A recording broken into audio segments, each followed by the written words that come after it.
আজকে আমরা দেখব কিভাবে মঙ্গোডিবি সার্ভারে বা মঙ্গোডিবিতে আমরা ডাটাবেস ক্রিয়েট করব এবং একই সাথে ডাটাবেসে আমরা ডাটা ইনসার্ট করব। তো এর জন্য আমরা শুরুতে চলে যাব আমাদের কমান্ড প্রম্পটে অর্থাৎ সিএমডিতে, এবং এখানে আমরা মঙ্গোডিবি সার্ভার অ্যাক্টিভ করার জন্য লিখব মঙ্গো। তো এখন কিন্তু আমরা প্রবেশ করলাম আমাদের মঙ্গো সার্ভারে। এইখানে আমরা লিখব হলো আমাদের মঙ্গোর যেই কমেন্টগুলো আছে সেগুলা। প্রিভিয়াসলিও আমি একটা কমেন্ট কিন্তু আপনাদের দেখিয়েছিলাম, যেটা ছিল শো ডিবিএস। এই শো ডিবিএস মানে কি? শো ডিবিএস হচ্ছে সেই কমেন্ট যার সাহায্যে আমরা দেখতে পারি যে আমাদের মঙ্গোডিবি সার্ভারে আমরা কি কি ডাটাবেস ক্রিয়েট করেছি বা কি কি ডাটাবেস অলরেডি এক্সিস্টিং আছে।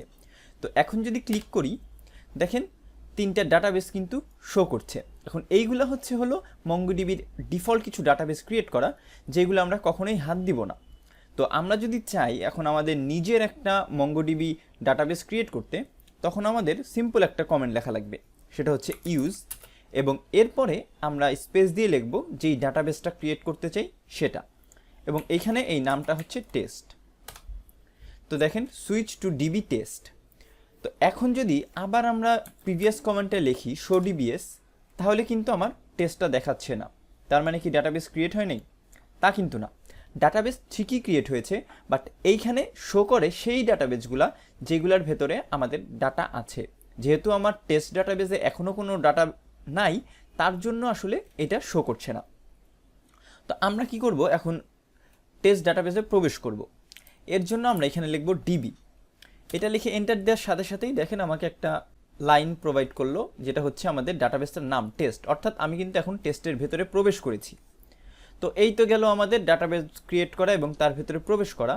বাট এখন আমরা যেটা শিখবো সেটা হচ্ছে ডাটা কিভাবে ইনসার্ট করতে হয়। তো এর জন্য শুরুতে লিখব ডিবি। এই ডিবিটা হচ্ছে কিওয়ার্ড। এই ডিবি দেওয়ার পরে আমাদের লিখতে হবে কালেকশন নেম। এখন আমরা কিন্তু প্রিভিয়াসলি মাইএসকিউএলে দেখেছি যে আমাদের একটা ডাটাবেসের ভিতরে টেবিল থাকে। মাইএসকিউএলে যেটাকে আমরা টেবিল বলি সেটাই এইখানে কালেকশন। তো আমরা এখানে কালেকশনের নাম দিচ্ছি স্টুডেন্ট। এখন এই স্টুডেন্টের পরে আমরা আবার ডট দিয়ে বলবো যে আমরা কি অপারেশন চালাতে চাই, এবং এখানে আমরা অপারেশন যেটা চালাবো সেটা হচ্ছে ইনসার্ট ওয়ান। ইনসার্ট এরপরে বড় হাতের ওয়ান, মানে ও আর কি। এখন দেখেন এটা কিন্তু অনেকটা জাভাস্ক্রিপ্টের সিনট্যাক্সের মতোই। জাভাস্ক্রিপ্টে যেভাবে আমরা অবজেক্ট হ্যান্ডেল করি, এখানেও কিন্তু কাইন্ড অফ ওইরকমই, যে স্টুডেন্টের একটা মেথড আমরা ইউজ করছি যার নাম হচ্ছে ইনসার্ট ওয়ান। এখন এই ইনসার্ট ওয়ানের ভেতরে আমরা কি লিখব? ইনসার্ট ওয়ানের ভেতরে আমরা আসলে লিখব যে আমরা কি ডাটা ইনসার্ট করতে চাই, এবং এটা অল টাইম হবে একটা অবজেক্ট। তো এর কারণে এর ভেতরে আমি সরি একটু ভুল হয়ে গেল, আবার একটু লিখতে হবে ডিবি ডট স্টুডেন্ট ডট হচ্ছে ইনসার্ট ওয়ান, এবং এর ভেতরে যে অবজেক্টটা দেওয়া লাগবে সেটাই হচ্ছে আমাদের ডাটা। তো আমরা কি লিখব, ধরেন স্টুডেন্টের ভেতরে একটা হতে পারে নেম, এবং নেম ইকুয়াল টু আমি দিলাম সাবিউল, দেন কমা দিয়ে আমরা চাইলে লিখতে পারি আইডি 1 2 3 4, না আইডিটা আমি না দিয়ে আমি দিচ্ছি রোল, কারণ আইডি না দেওয়ার একটা কারণ আছে। রোল দিলাম 1 2 3 4।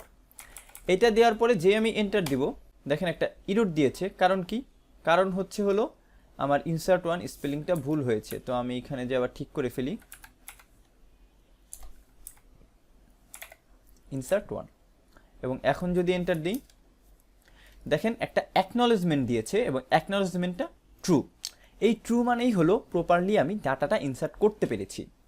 এই আইডিটা আমি পরে আসি। বাট আরেকটা জিনিস খেয়াল করেন যে আমরা কিন্তু স্টুডেন্টের ভেতরে ইনসার্ট করলাম, স্টুডেন্ট কিন্তু আমরা ক্রিয়েট করি নাই।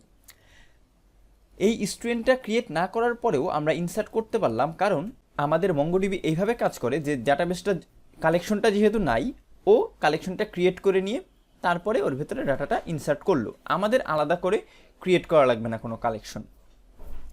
তো এরপরে দেখেন এখানে যে অবজেক্ট আইডি আছে, এইটা হচ্ছে একটা ইউনিক আইডি, যেটা আমরা মাইএসকিউএলে শিখেছিলাম অ্যাজ এ প্রাইমারি কি হিসেবে, সেইটাই এখানে হচ্ছে অবজেক্ট আইডি। এটা হচ্ছে ইউনিক। প্রত্যেকটা ডাটার জন্য বাই ডিফল্ট মঙ্গোডিবি আমাদের একটা আইডি দিবে, যেটা হচ্ছে ওর অবজেক্ট আইডি।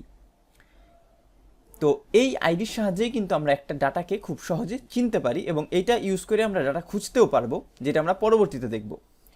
তো এই তো গেল আসলে আমাদের ইনসার্ট ওয়ানের কাজ। আমরা চাইলে কিন্তু মাল্টিপল ডাটাও অ্যাট এ টাইম ইনসার্ট করতে পারি। এটা কিভাবে দেখেন, এখানে যে ইনসার্ট ওয়ান লিখেছিলাম এইটার জায়গায় আমরা লিখবো হলো ইনসার্ট মেনি, এবং এর ভেতরে আমরা তখন কিন্তু সিঙ্গেল একটা অবজেক্ট পাঠাবো না, তখন আমরা পাঠাবো একটা অবজেক্টের অ্যারে। এর জন্য আমরা এটাকে প্রথমে কনভার্ট করছি একটা অ্যারেতে, এবং এইখানে আমরা কমা সেপারেটেড আকারে আর একটা অবজেক্ট লিখবো, যেটার আমরা নাম দিচ্ছি নেম, এবং এইখানে আমরা ভ্যালুটা দিচ্ছি হলো এসটি সামথিং, আমার মাথায় আর কিছুই আসছে না, এবং আমরা রোলটা দিলাম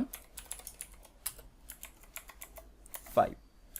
আচ্ছা, এটা দেওয়ার পরে যেহেতু ফার্স্টেরটার সেম ডাটা ছিল, আমি একটু চেঞ্জ করে দিই 1 2 3 5, এবং এইটার চেঞ্জ করে আমি দিই সাবিক।